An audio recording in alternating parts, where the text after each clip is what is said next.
دا وختي په لنډاکي چیک پوسټ باندې موجود یم په تیرو ورځو څنګه چې تاسو په بار خبرې کوي د میډیا په ترو باندې چې دلته کې په باري مقدار باندې د منشیاتو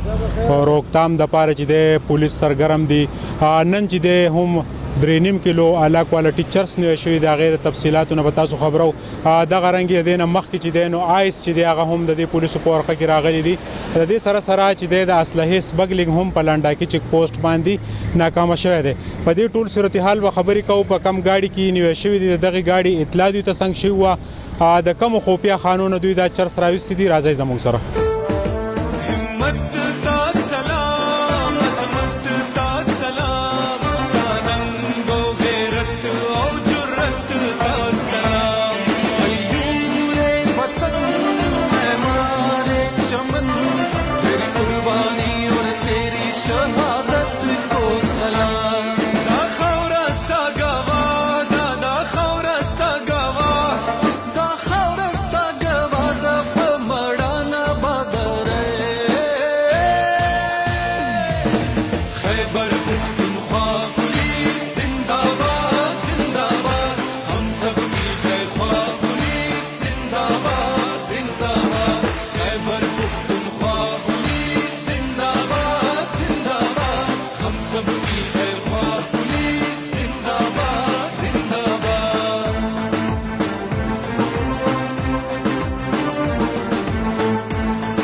دا وخت چې موجود یو د کم گاډي په ذریعہ چې د پیښور نه سوات ته 3.5 کیلو اعلی کوالټي چرس راتلل نو هغه د لنډاکي پولیسو په خپل ورقه کې واغستو او کله چې د دې گاډي تلاشي وشو نو د دې نه دغه چرس چې د هغه برآمد شو مونږ ګورو چې دا چرس چې دغه سمګلران په کوم خوپیا خانو کې اګدي او بیا د لنډاکي د پولیسو مهارت هم تاسو ته خو چې په څومره مهارت باندې د خوپیا خانونه دا چرس راوځي راځي چې وګورو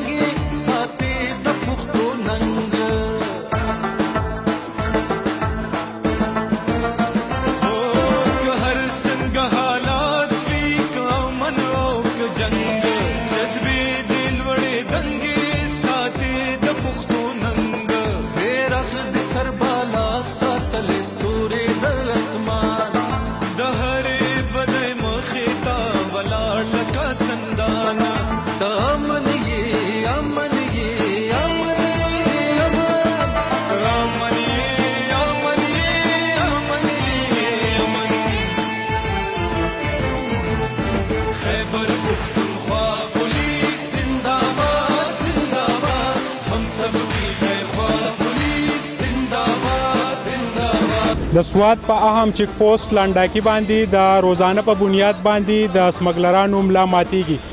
د تیر ورځو نه د لنډاکي چیک پوسټ انچارج محمد رحمان چې کله چارج اغسته دي نو په کیلوګانو چرس او د غرنګي آیس او اسلحه چې د دوی په ورقه کې راغلي د دې سره د شراب سمګلینګ چې دی هغه هم ناکام شوی دی یا د دیوی چې د خو لاک ډاون او د روزې په دې میاش کې په کیلوګانو چرس او شراب د دوی په ورقه کې راغلي د نوی نسل د پاره د سمګلینګ راتلل سوات ته یو لوی زیان دی د لنډاکي چیک پوسټ د نگرانی چې دی د دې کم اهلکار چې دی هغه خپل چیکن نور هم سخت کړی دی د کیمرامین عزت حسین سره سہیل باچا لنډاکي چیک پوسټ سوات هر ګران کړه سانا